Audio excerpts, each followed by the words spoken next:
Bon carter à toutes et à tous en ce jeudi 27 février et 29 Shevat, la veille de Rosh Chodesh Adar. Dans une ville vivait un homme qui travaillait au service de 3 employeurs. Ses patrons, étant fort occupés, ne prenaient pas la peine d'aller au marché faire leurs courses. Cet homme avait la mission chaque jour d'aller faire le tour des étals et de leur amener tout le nécessaire pour manger.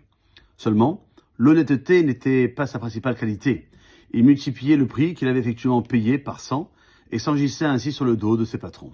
Toute la ruse reposait sur le fait que ces 3 hommes n'avaient jamais mis le pied dans un magasin et ne savaient donc pas que les légumes n'étaient pas si chers. Un jour, les 3 hommes ont demandé à leur cher employé de leur faire visiter la ville, et notamment le marché auquel il leur ramenait chaque jour ses trésors. Notre homme, craignant que son astuce soit découverte, s'était forcé de décourager le premier en lui disant que les rues du marché étaient sales, pleines de monde, et qu'il n'y trouverait aucun plaisir. Le patron a changé donc d'avis. Il a annulé sa visite au marché. Second a voulu malgré tout y aller. Ainsi, notre escroc l'a accompagné malgré lui, mais en arrivant à proximité des vendeurs de légumes, il a commencé à raconter toutes sortes d'anecdotes sur le commerce et les affaires. Étant friand de ce genre d'histoire, l'homme d'affaires s'est laissé absorber et n'a prêté aucune attention au prix que les vendeurs annonçaient à haute voix. Jusque-là, tout se passait bien jusqu'à ce que le 3e employeur a voulu à son tour sortir en ville, mais rien ne l'a fait changer d'avis. Les histoires qu'on lui racontait ne l'ont pas détourné de son attention et il n'a pas tardé à comprendre toute l'arnaque. Il envoyait donc l'homme qu'il avait tant volé.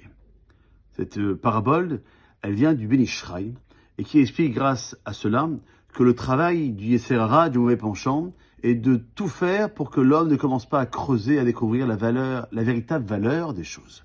Un simple passage dans un cours de Torah, quel qu'il soit, peut ruiner tout son fonds de commerce. Et même lorsque l'homme décide enfin d'aller à un cours de Torah, le Yetzer Hara s'efforce de le préoccuper par toutes sortes d'idées qui l'empêcheront d'en tirer une réelle prise de conscience. Seul celui qui va au bout de sa démarche et qui s'attelle à réfléchir pourra déjouer les plans du fameux escroc qui est le Yetzer Hara, qui nous guette tous les jours, et le faire en sorte que notre Hachem, nous allons rentrer ce soir dans un nouveau mois hébraïque, Rosh Chodesh Adar. Le Rosh Chodesh, une nouvelle tête pour Adar, le dernier mois de l'année, puisque c'est le 12e, puisque Nissan, le mois d'après, sera le premier mois de l'année. En sorte que nous avons un bilan à faire sur le mois qui est passé et sur ce mois qui va arriver, faire en sorte que Mishinech Adar, Mamim Besimcha.